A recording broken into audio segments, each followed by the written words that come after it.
ఒక్కసారి ఊహించండి, 66 లక్షల రూపాయల కోసం కట్టుకున్న భర్తనే కిరాతకంగా చంపించిందట ఒక భార్య.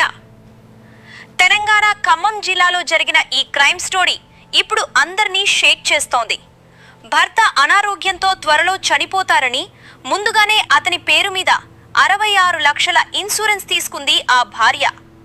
కానీ అతను చనిపోకపోవడంతో ఇన్సూరెన్స్ డబ్బుల్లో సగం ఇస్తారని డీల్ మాట్లాడుకుని నలుగురు వ్యక్తులతో పక్కా స్కెచ్ వేసింది. భర్తకి ఫుల్గా మద్యం తాగించి కారుతో గుద్ది దాన్ని ఒక రోడ్డు ప్రమాదంగా క్రియేట్ చేశారు.